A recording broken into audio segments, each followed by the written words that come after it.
Regardons ensemble le TP sur l'anode sacrificielle. Donc c'est ce qu'on utilise pour protéger les coques de bateau qui sont en fer.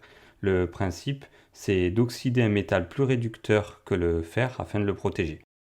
Donc le but de cette épreuve, c'est de choisir parmi deux métaux celui qui pourrait être utilisé comme anode sacrificielle pour un bateau et de déterminer au bout de combien de temps il faudrait changer cette anode.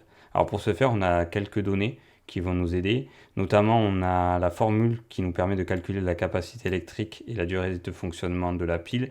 Donc elle va être dans cette formule-là où on a l'intensité du courant circulant à l'intérieur de la pile, la charge électrique maximale que peut fournir la pile et delta T, la durée de fonctionnement de la pile.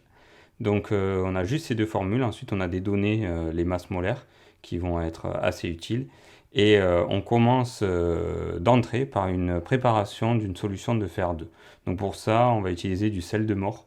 Alors le sel de mort, il est une formule brute qui est assez complexe, mais rassure-toi, rien de compliqué lors de la dissolution, puisque si on regarde le coefficient stoichiométrique au niveau du fer de plus, c'est le coefficient 1. Donc ça va pas compliquer les calculs, au contraire, ça va simplifier un peu les choses. Justement, dans la première question, on nous demande de préparer une solution de 100 ml contenant du fer de plus par dissolution et on nous donne la concentration en fer de plus qu'on veut. Donc pour ça, on va préalablement faire des calculs. Donc ces calculs, ils sont pas forcément demandés, mais moi je te conseille de les mettre sur ta copie, ça coûte rien. Et donc on nous demande donc de calculer d'abord la quantité de matière en fer de plus dans notre solution. Donc ça c'est le plus simple puisqu'on a le volume et la concentration. On va pouvoir calculer cette quantité de matière, 1 fois 10-2 pour la concentration en fer de plus, et ici 100 ml qu'il faudra convertir en litres, d'où le fois 10-3, puisqu'on veut 100 ml de solution. On obtient 1,0 fois 10-3 mol, et ensuite si on veut calculer la masse à dissoudre, là je fais petit n fois grand M, mais attention, le grand M ce sera la masse molaire moléculaire du sel de mort. Donc 392,18 qui est noté ici pour le sel de mort. Donc là on passe au calcul et on trouve une masse à dissoudre de 0,39 grammes. Donc ça fait pas beaucoup, il va falloir avoir une balance de précision parce que on pourrait presque arrondir à 0,40 suivant la balance qu'on aura le jour J. Ensuite, on nous demande, là par contre ça il faut le marquer puisque c'est le protocole. Donc on nous demande le protocole et dans le protocole il faut bien préciser qu'il faut peser une masse de 0,39 grammes. Donc le calcul il est nécessaire au départ, hein, sinon on ne peut pas répondre à la question. Ensuite il ne faut pas oublier de noter le volume de la fiole jaugée qu'on va utiliser, hein, de 100 ml, l'entonnoir. Pensez bien à rincer la coupelle et l'entonnoir lors de la manipulation. On bouche la fiole et on dissout lorsque on a rempli à moitié avec de l'eau distillée, puis on complète jusqu'au trait de jauge. Et on agite à nouveau pour homogénéiser la solution. Donc là, c'est terminé pour cette première question. On nous demande justement de mettre en œuvre le protocole. Et on passe à la deuxième question. Donc là, on est sur le schéma de la première pile. C'est une pile cuivre-fer qu'on va réaliser. Et donc là, il faut bien lire parce qu'il n'y a pas beaucoup d'informations. Donc on nous demande de faire une pile cuivre Cu2+ Cu et fer Fe2+ Fe. Donc ce qui est écrit en rouge là, c'est pas du tout complété, c'est après qu'il faut le faire. Donc là, il y aura des pointillés sur la copie de base. Et donc moi j'ai choisi de mettre du côté gauche le cuivre, mais on aurait pu inverser, hein. En tout cas, il faut comprendre que l'électrode de cuivre Cu, elle sera avec la solution contenant les ions Cu2+. Donc il faudra les mettre ensemble. La solution elle aura déjà été préparée au préalable. Et pour le faire, on utilisera la solution de sel de mort qu'on a préparée par dissolution juste avant. Donc on fait le montage et il faut penser à bien compléter tout ça et on mesure avec le voltmètre la tension à vide.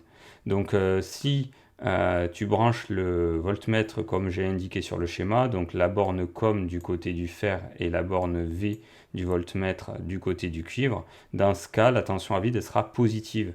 et tu vas avoir affiché une valeur. Alors moi, je n'ai pas fait la manip, j'ai inventé la valeur, hein. Je me suis dit qu'on pourrait avoir quelque chose proche de 1 volt, et pour pas prendre 1 volt, j'ai mis 0,8.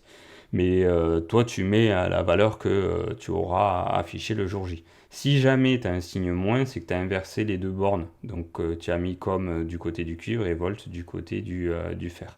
Donc il faut en être conscient si jamais ça arrive. Donc justement, pour la suite, on nous demande d'en déduire la polarité de la pile en justifiant la réponse. Donc là, pour justifier, euh, j'ai tout simplement dit que la borne COM, elle se situe du côté négatif de la pile.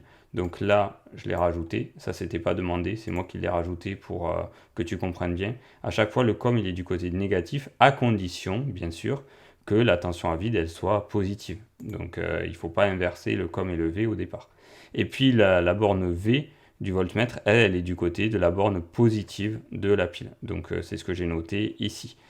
J'ai rajouté que du côté négatif, il se produit l'oxydation, hein, et c'est là que c'est cette électrode qu'on appelle l'anode.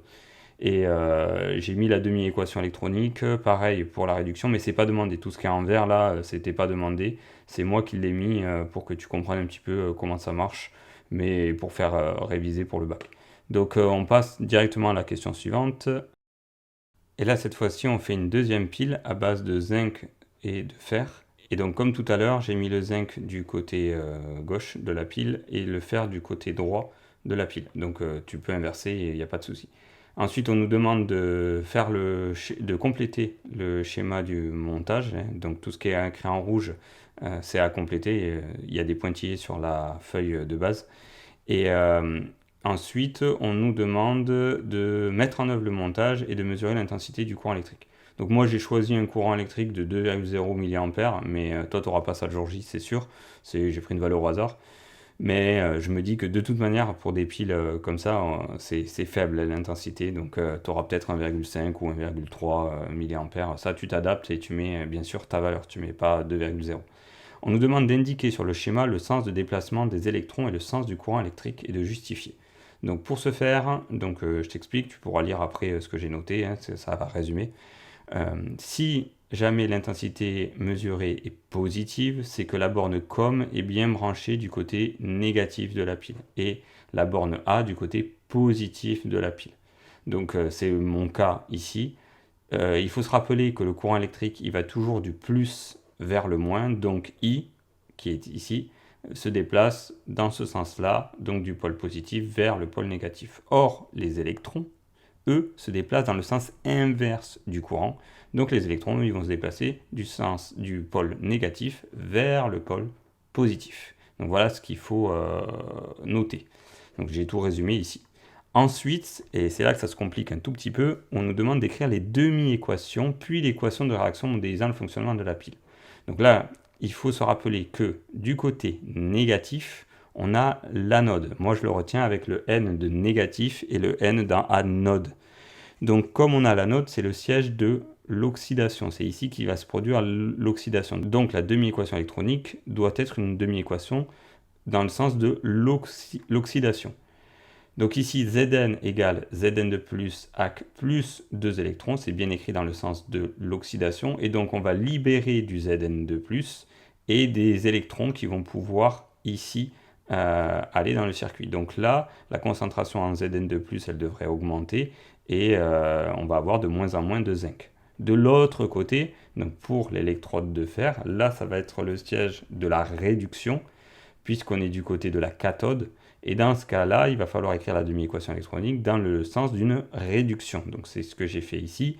Fe2 plus 2 électrons donne du fer solide. Donc en gros, les 2 électrons qui vont arriver là, ils vont venir se combiner avec les ions Fe2 pour former du fer ici. Et pour trouver l'équation de fonctionnement de la pile, on regarde, là c'est simple, on a 2 électrons qui sont échangés au niveau de la cathode, 2 électrons qui sont produits au niveau de l'anode, et donc du coup, on a juste à additionner les deux demi-équations électroniques, simplifier les 2 électrons de chaque côté, et voilà l'équation de réaction de ma pile. Je mets une flèche pour indiquer le sens, et je pense à marquer les petits états là, à chaque fois pour chaque espèce chimique. Donc voilà l'équation de fonctionnement de ma pile.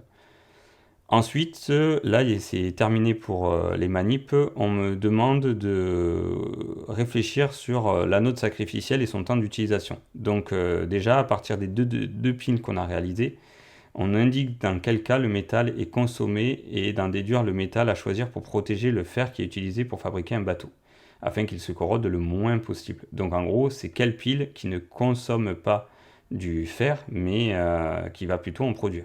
Donc dans la première pile, le fer, lui, il est consommé. Je l'avais noté là, en vert, pour que tu le comprennes. Ici, ouais. Donc là, le fer, là, il est consommé, il va produire du Fe2+, et 2 électrons. Donc là, on va avoir de moins en moins de fer sur cette première pile, tandis que sur la deuxième pile, ici, celle qu'on vient d'étudier, eh bien là, on voit qu'il y a du fer qui est produit. Donc là, c'est plutôt bien la deuxième pile parce que le fer, il n'est pas consommé, il est plutôt produit. Donc la première pile, avec le fer, le cuivre qui est associé à cette première pile, lui ne peut pas servir d'anode sacrificielle parce que dans ce cas-là, c'est le fer qui est consommé. Alors que dans la deuxième pile, celle avec le zinc, c'est lui qui est consommé et le fer, lui, ne l'est pas. Donc c'est le métal à choisir pour protéger les coques des bateaux. Et, et donc c'est le zinc. Ensuite, on nous demande d'expliquer la méthode dite de l'anode sacrificielle, en quoi ça consiste, et de surtout justifier l'expression anode sacrificielle. Pardon. Donc le métal placé à l'anode, lui, il subit une oxydation. Il est donc corrodé et au cours du temps, il en résulte qu'au bout d'un certain moment, il n'y aura plus du tout de métal à l'anode. On peut donc dire qu'il a été sacrifié, d'où le terme d'anode sacrificielle. Et là, ça va être le zinc qui va jouer ce rôle-là. Donc le zinc, il n'y en aura plus à la fin. Alors ensuite, c'est la partie où il y a un petit calcul à faire. On nous dit qu'on envisage d'utiliser une anode à 10 kg, donc une grosse anode, c'est pas du tout celle du TP. Et on nous dit qu'il est recommandé de la changer lorsqu'elle a perdu la moitié de sa masse. Donc à partir des valeurs d'intensité qu'on a mesurées, estimer la durée de vie de cette anode sacrificielle. Donc c'est le delta T qu'il va falloir calculer. Pour ça, je me suis resservi des deux formules qui sont au-dessus. Elles sont ici, donc celle-ci de formule. Le delta T, je l'ai fait passer de l'autre côté de l'équation et le I, j'ai juste inversé les deux. Donc Q sur I pour le delta T. Et le Q, je l'ai remplacé par N, la quantité de matière d'électrons échangés, fois F, la constante de Faraday. Donc au niveau, je reviens sur ma réponse pour expliquer un petit peu. Donc j'en suis là. Ce qu'il faut voir, c'est que si je étudie la demi-équation électronique au niveau du zinc, on a 2 électrons à chaque fois qui sont échangés. Donc la quantité de matière d'électrons, c'est 2 fois celle du zinc qui va être consommée. Donc 2 fois NZN. Et là, j'ai réécrit F sur I. Je remplace ensuite le N de Zn par petit m sur grand M, qui est ici, petit m de Zn sur grand M de Zn. Et je passe à l'application numérique. Alors la masse, attention, il ne faut pas prendre 10 kg, là il faut être vigilant, puisqu'on nous dit que c'est lorsque la moitié de sa masse a été consommée qu'il faut la changer. Donc j'ai pris 5 kg et non 10 kg. Si je respecte les chiffres significatifs, je devrais écrire plutôt 5,0. Je passe à l'application numérique. Moi j'avais mesuré 2,0 milliampères qu'il faut convertir en ampères. Donc là, c'est le 10-3, c'est pour ça. Le 5,0 x 10 puissance 3, ça c'est pour le remplacer le préfixe kilo par x 10 puissance 3, puisque je veux la masse en grammes. La constante de Faraday, elle nous est donnée dans les données de l'énoncé. Et puis la masse molaire atomique du cuivre, elle est également donnée dans l'énoncé, le 65,4. Je fais l'application numérique et je trouve 7,4 x 10 puissance 6 secondes. Donc vaut mieux convertir là, parce qu'en secondes, on a du mal à s'imaginer si c'est beaucoup ou pas beaucoup. Pour convertir en jours, je divise par 3600, puisque je fais une première conversion en heures. Dans une heure, il y a 3600 secondes, et puis ensuite, en jours, il y a 24 heures dans une journée, donc je redivise par 24, ce qui revient à faire ce calcul-là. Et donc je trouve que la durée de vie, c'est à peu près 85 jours. Donc il faudra changer l'anode sacrificielle approximativement tous les 3 mois. Ça semble raisonnable. Donc toi, quand tu auras fait ta manip avec tes valeurs, le 2 fois 10 puissance 3, ben, tu n'auras pas 2 fois 10 puissance 3. C'est là que ça va changer par rapport à moi. Cette valeur-là, toi, il faudra que tu mettes ta valeur à toi et donc tu trouveras un résultat qui sera différent normalement. Donc je crois que de mémoire, une anneau sacrificielle, ça se change entre 3 et 6 mois. Ça dépend après de la mer dans laquelle navigue le bateau, donc la salinité de l'eau par exemple, donc d'autres facteurs. Donc voilà, on est dans la fourchette, ça paraît cohérent. Donc c'est pas terminé, on fait attention parce qu'il faut penser à défaire le montage et à bien ranger la paillasse avant de quitter la salle, ça c'est important. Et puis normalement tout s'est bien passé et on part avec le sourire parce qu'on devrait avoir réussi. Voilà, super. N'hésite pas à t'abonner pour ne pas louper les prochaines. À bientôt.